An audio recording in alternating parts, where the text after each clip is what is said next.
ओम शांति। ओम शांति। आज 24 जनवरी 2021 के अव्यक्त बाप दादा के महावाक्य हैं। रिवाइज कोर्स है 17 अक्टूबर 1987। आज अव्यक्त बाप दादा ने हम बच्चों की पूजा देवता बनने के बाद किस आधार पर होती है, पूजा ज्यादा व कम क्यों होती है, किसी की विधि पूर्वक पूजा होती है और किसी की काम चलाओ, इन सब राजों को स्पष्ट किया। बाबा ने कहा, पूजनीय बनने का आधार है पवित्रता। आप पूजनीय आत्माएं ही विशेष जहान के नूर बन जाते हो। आप पूजनीय आत्माएं संसार के लिए नई रोशनी हो। आप पूजनीय आत्माएं ही विश्व की आधार मूर्त हो।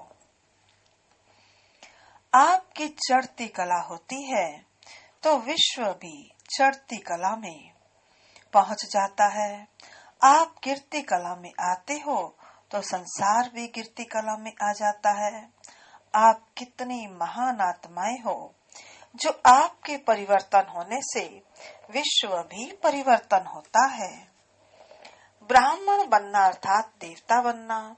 देवता ही पूजनीय होते हैं जो निरंतर विधि पूर्वक आदि अनादि विशेष गुण के रूप में पवित्रता को अपनाते हैं। उनकी पूजा भी विधि पूर्वक होती है। जो बच्चे बड़ों को अथवा छोटों को भी चलाने की कोशिश करते हैं कि मेरा भाव ऐसा नहीं था, उनकी पूजा भी चलाने जैसी होती है।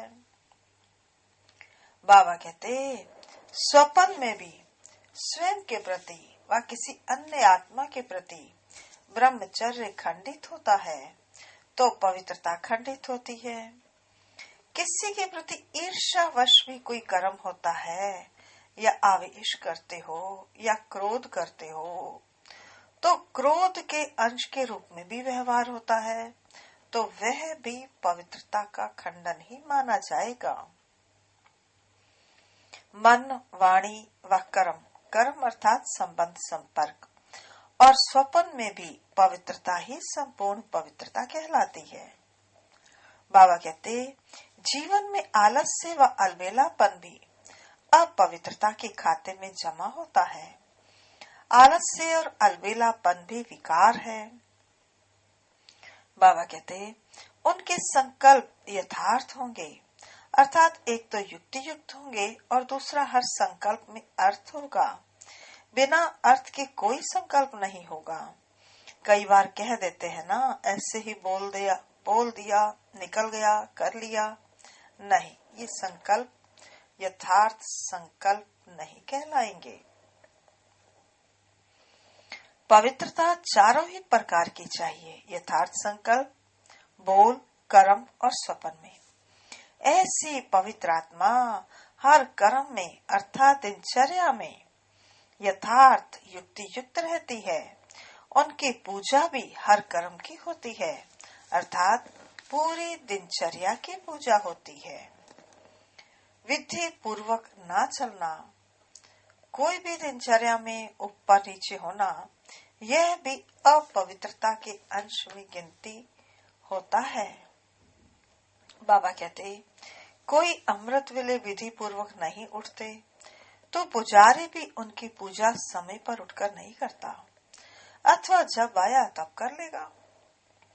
कोई अमृत वेले जागृत स्थिति में अनुभव नहीं करते, सुस्ती से तो कभी चुस्ती से बैठते, तो पुजारी भी उनकी पूजा सुस्ती से व मजबूरी से करेंगे। पवित्रता ही ब्राह्मण जीवन का श्रृंगार है। तुम ब्राह्मणों के हर कर्म में, बोल में, संबंध में, संपर्क में, दृष्टि में, वृत्ति में हर समय पवित्रता श्रृंगार के रूप में अनुभव होनी चाहिए। अब हम सुनते हैं बाबा के महावाक्य। महावाक्यों का सार है ब्राह्मण जीवन का श्रृंगार पवित्रता। आज बाप दादा अपने चारों ओर के, विश्व के चारों ओर के विशेष होनहार पूज्य बच्चों को देख रहे हैं। सारे विश्व में से कितने थोड़े अमूल्य रतन पूजनीय बने हैं। पूजनीय आत्माएं ही विश्व के लिए विशेष जहान के नूर बन जाते हैं। जैसे इस शरीर में नूर नहीं तो जहान नहीं, ऐसे विश्व के अंदर पूजनीय जहान के नूर आप श्रेष्ठ आत्माएं नहीं तो विश्व का भी महत्व नहीं। स्वर्ण युग व आदि युग व सतो प्रधान युग, नया संसार आप विशेष आत्माओं से आरंभ होता है। नए विश्व के आधार मूर्त पूजनीय आत्माएं आप हो तो आप आत्माओं का कितना महत्व है। आप पूज्य आत्माएं संसार के लिए नई रोशनी हो। आपकी चढ़ती कला विश्व को श्रेष्ठ कला में लाने के निमित्त बनती है। आप गिरती कला में आते हो तो संसार की भी गिरती कला होती है। आप परिवर्तन होते हो तो विश्व भी परिवर्तन होता है। इतने महान और महत्व वाली आत्माएं हो। आज बाप दादा सर्व बच्चों को देख रहे थे। ब्राह्मण बनना अर्थात पूज्य बनना, क्योंकि ब्राह्मण सो देवता बनते हैं और देवताएं अर्थात पूजनीय। सभी देवताएं पूजनीय तो हैं, फिर भी नंबरवार जरूर हैं। किन देवताओं की पूजा विधि पूर्वक और नियमित रूप से होती है और किन्हों की पूजा विधि पूर्वक नियमित रूप से नहीं होती। किन्हों के हर कर्म की पूजा होती है और किन्हों के हर कर्म की पूजा नहीं होती है। कोई का विधि पूर्वक हर रोज श्रृंगार होता है और कोई का श्रृंगार रोज नहीं होता है। ऊपर ऊपर से थोड़ा बहुत सजा लेते हैं, लेकिन विधि पूर्वक नहीं। कोई के आगे सारा समय कीर्तन होता है और कोई के आगे कभी कभी कीर्तन होता है। इन सभी का कारण क्या है? ब्राह्मण तो सभी कहलाते हैं, ज्ञान योग की पढ़ाई तो सभी करते हैं, फिर भी इतना अंतर क्यों? धारणा करने में अंतर है। फिर भी विशेष कौन सी धारणाओं के आधार पर नंबरवार होते हैं जानते हो? बाबा कहते, पूजनीय बनने का विशेष आधार पवित्रता के ऊपर है। जितना सर्व प्रकार की पवित्रता को अपनाते हैं, उतना ही सर्व प्रकार के पूजनीय बनते हैं। और जो निरंतर विधि पूर्वक आदि अनादि विशेष गुण के रूप से पवित्रता को सहज अपनाते हैं, वही विधि पूर्वक पूज्य बनते हैं। सर्व प्रकार की पवित्रता क्या है? बाबा कहते, जो आत्माएं सहज स्वतः हर संकल्प में, बोल में, कर्म में सर्व अर्थात ज्ञानी और अज्ञानी आत्माएं सर्व के संपर्क में सदा पवित्र वृत्ति, दृष्टि, वाइब्रेशन से यथार्थ संपर्क संबंध निभाते हैं, इसको ही सर्व प्रकार की पवित्रता कहते हैं।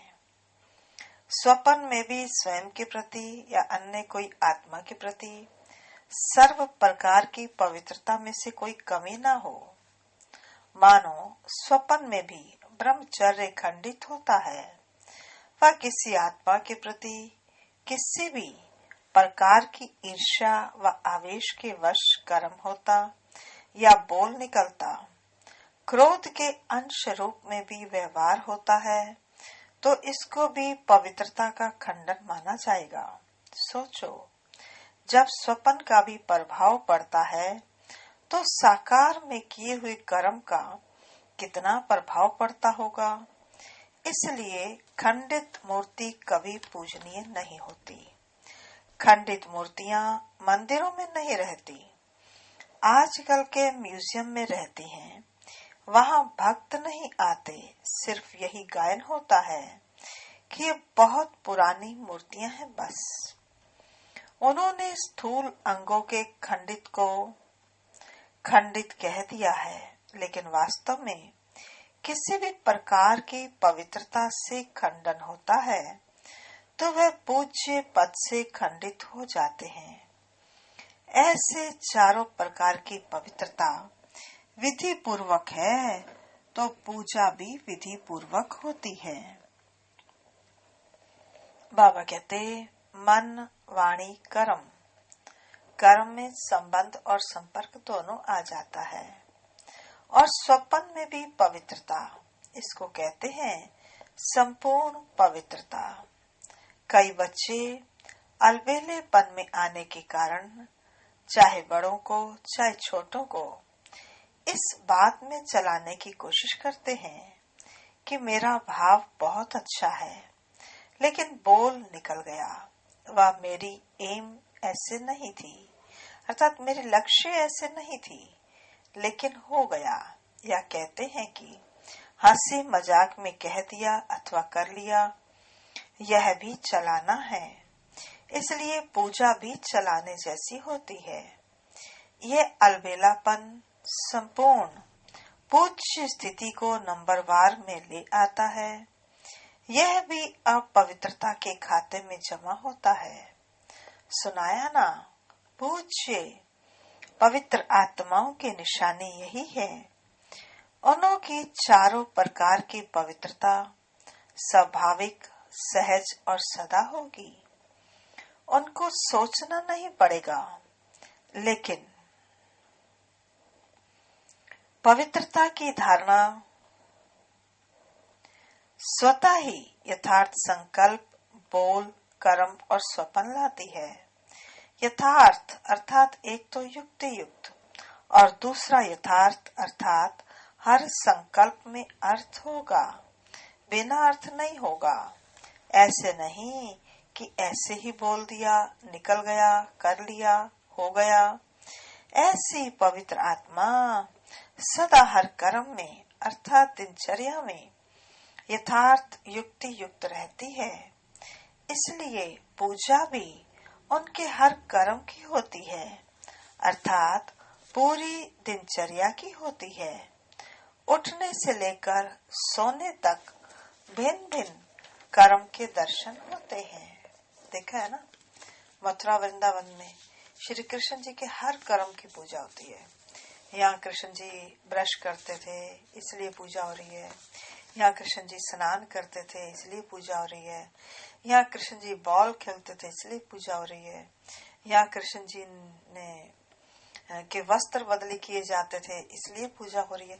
तो उनके हर कर्म की पूजा वहाँ दिखाई गई है। तो बाबा कहते, अगर ब्राह्मण जन्म की जीवन की बनी हुई दिनचर्या प्रमाण कोई भी कर्म यथार्थ व निरंतर नहीं करते तो उसके अंतर के कारण पूजा में भी अंतर पड़ेगा।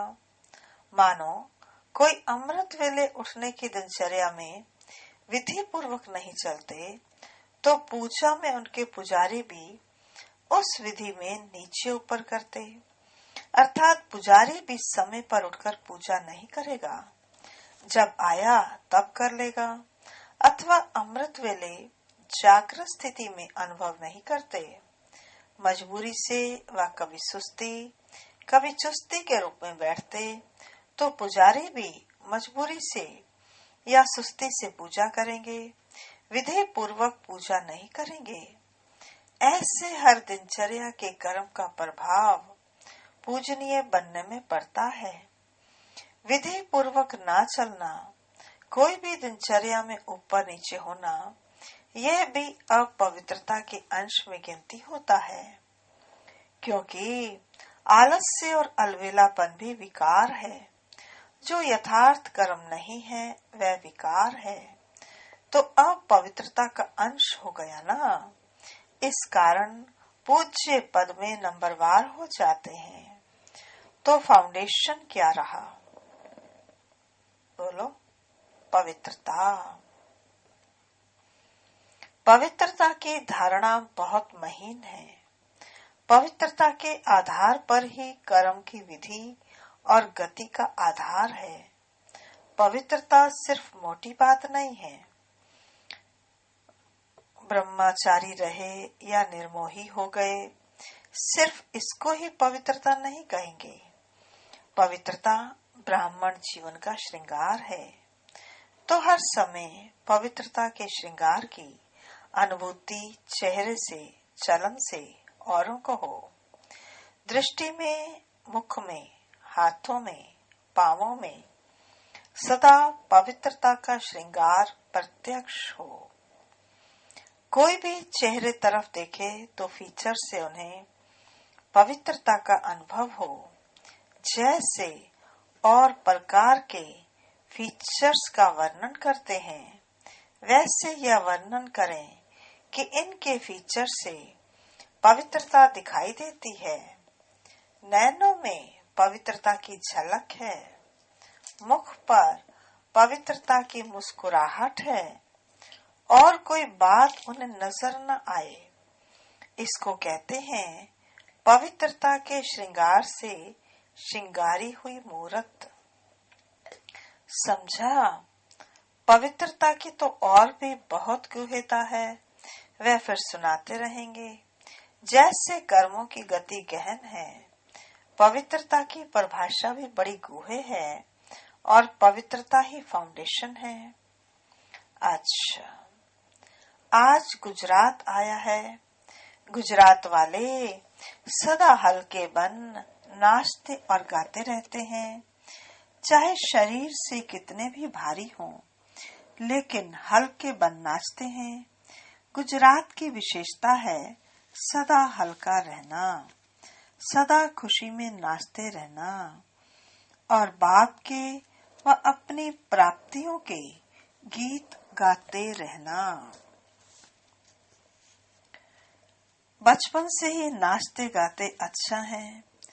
ब्राह्मण जीवन में क्या करते हो? ब्राह्मण जीवन अर्थात मौजों की जीवन। गर्भारास करते हो तो भी मौज में आ जाते हो। अगर मौज में ना आए तो ज्यादा कर नहीं सकेंगे। मौज मस्ती में थकावट नहीं होती है, अथक बन जाते हैं। तो ब्राह्मण जीवन अर्थात सदा मौज में रहने की जीवन, वह है स्थूल मौज। और ब्राह्मण जीवन की है मन की मौज। सदा मन मौज में नाचता और गाता रहे। वह लोग हल्के बन नाचने गाने के अभ्यासी हैं। तो इन्हों को ब्राह्मण जीवन में डबल लाइट अर्थात हल्का बनने में मुश्किल नहीं होती। तो गुजरात अर्थात सदा हल्के रहने के अभ्यासी कहो, वरदानी कहो, तो सारे गुजरात को वरदान मिल गया, डबल लाइट। मुरली द्वारा भी वरदान मिलते हैं ना।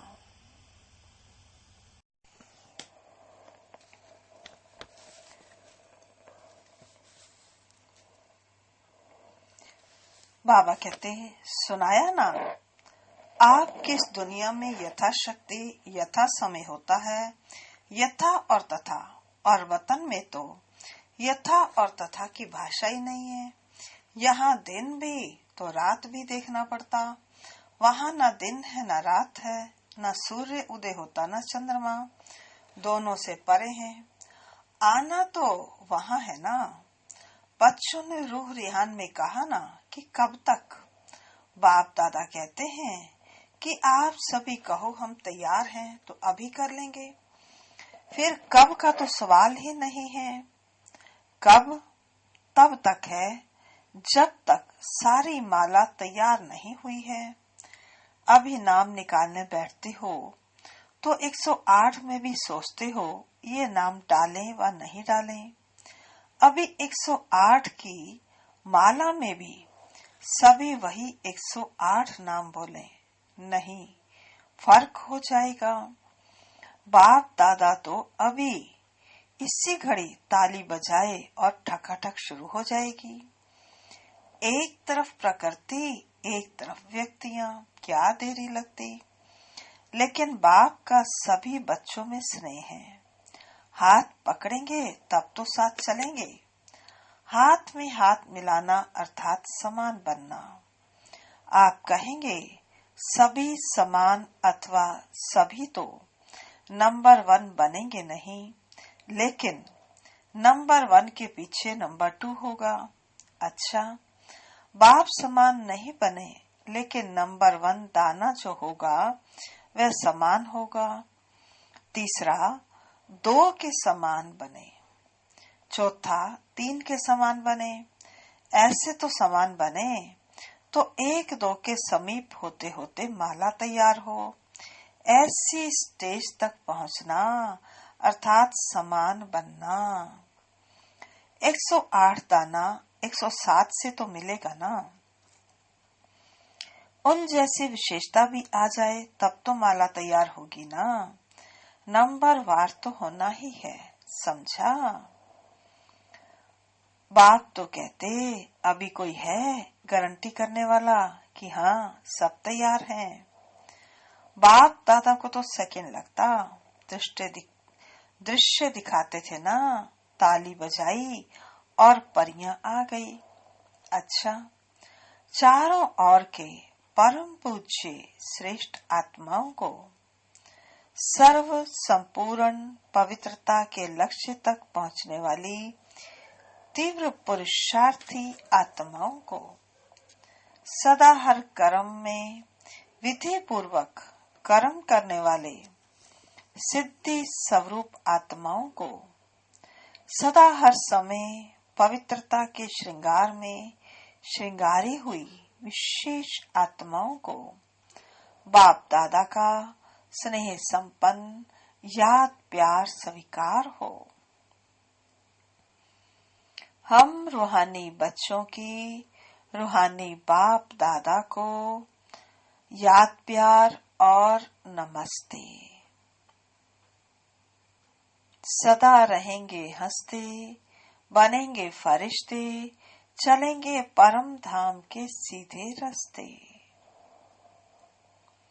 अब बाबा की पार्टियों से मुलाकात।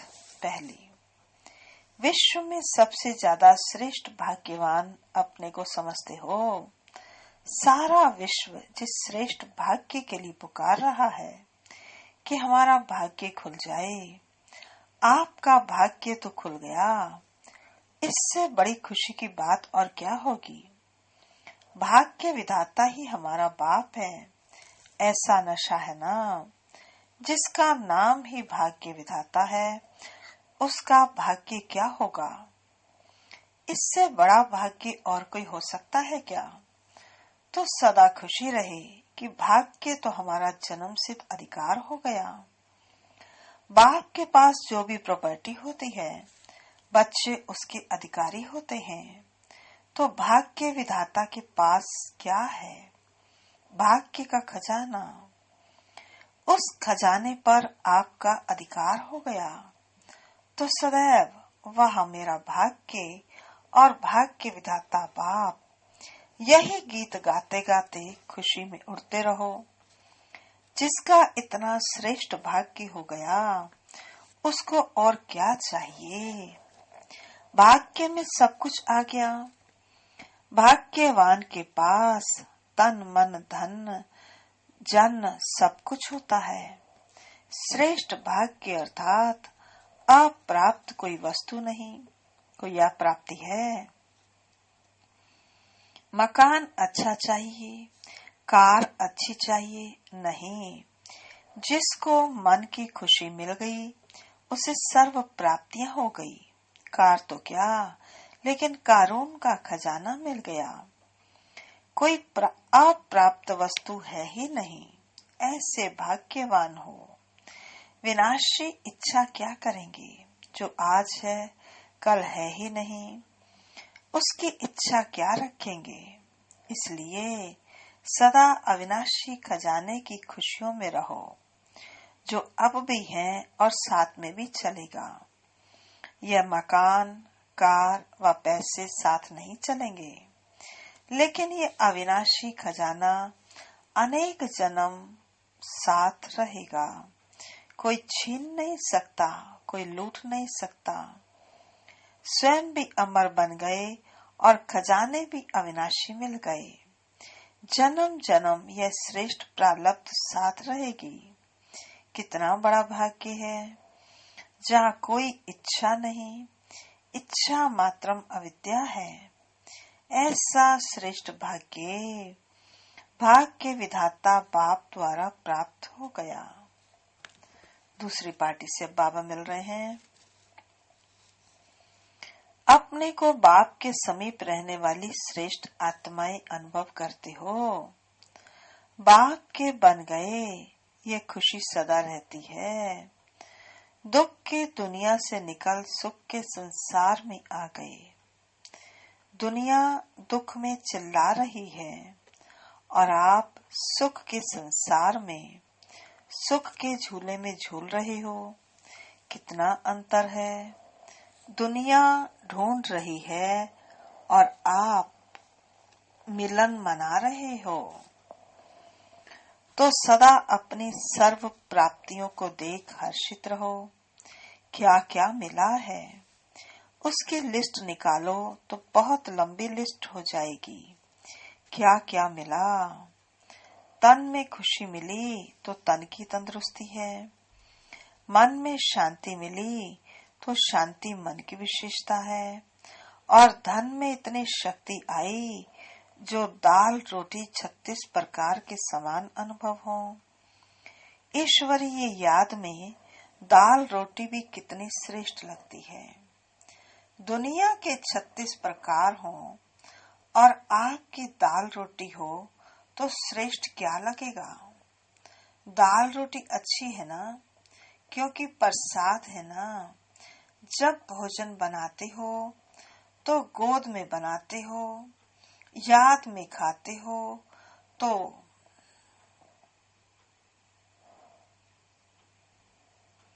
प्रसाद हो गया ना।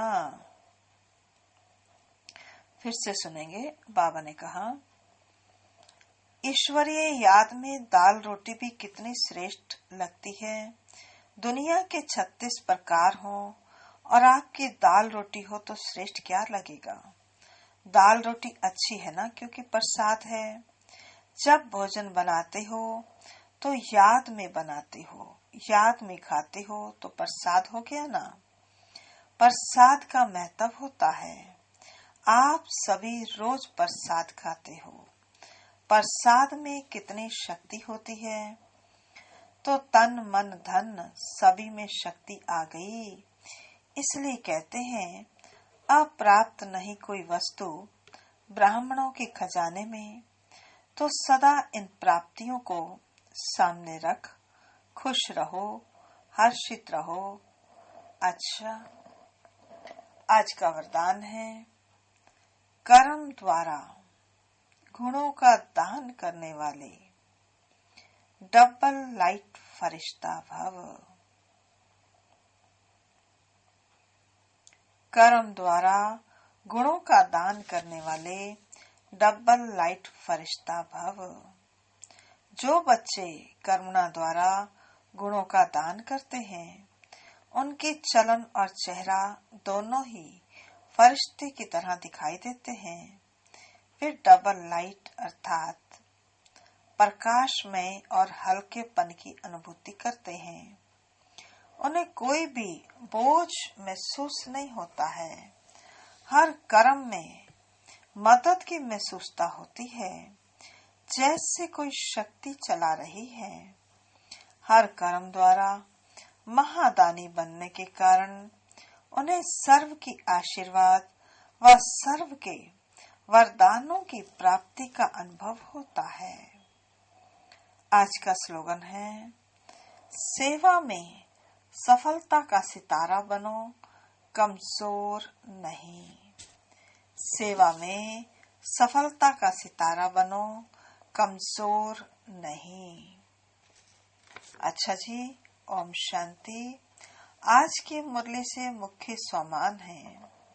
पहला, मैं विशेष जहान का नूर हूँ। दूसरा, मैं नए विश्व की आधार मूर्त पूजनीय आत्मा हूँ। तीसरा, मैं परम पूज्य सबसे श्रेष्ठ आत्मा हूँ। चौथा, मैं महान आत्मा हूँ। पांचवा, मैं सर्व प्राप्ति संपन्न ब्राह्मण आत्मा हूँ। छठा, मैं संपूर्ण पवित्र आत्मा हूँ। सातवां, मैं श्रेष्ठ भाग्यवान आत्मा हूँ। आठवां, मैं सिद्धि स्वरूप हूँ। नौवां, मैं आत्मा डबल लाइट हूँ। 10वां, वह मेरा भाग्य और वह मेरा भाग्य विधाता बाप, यह श्रेष्ठ गीत गाने वाली आत्मा हूँ। 11वां, मैं रोज प्रभु प्रसाद खाने वाली शक्तिशाली आत्मा हूँ। 12वां, मैं फरिश्ता हूँ। 13वां, मैं सफलता का सितारा हूँ। अभी हम सब बैठेंगे, बाबा की याद में, बाबा की गोद में चलेंगे। ओम शांति।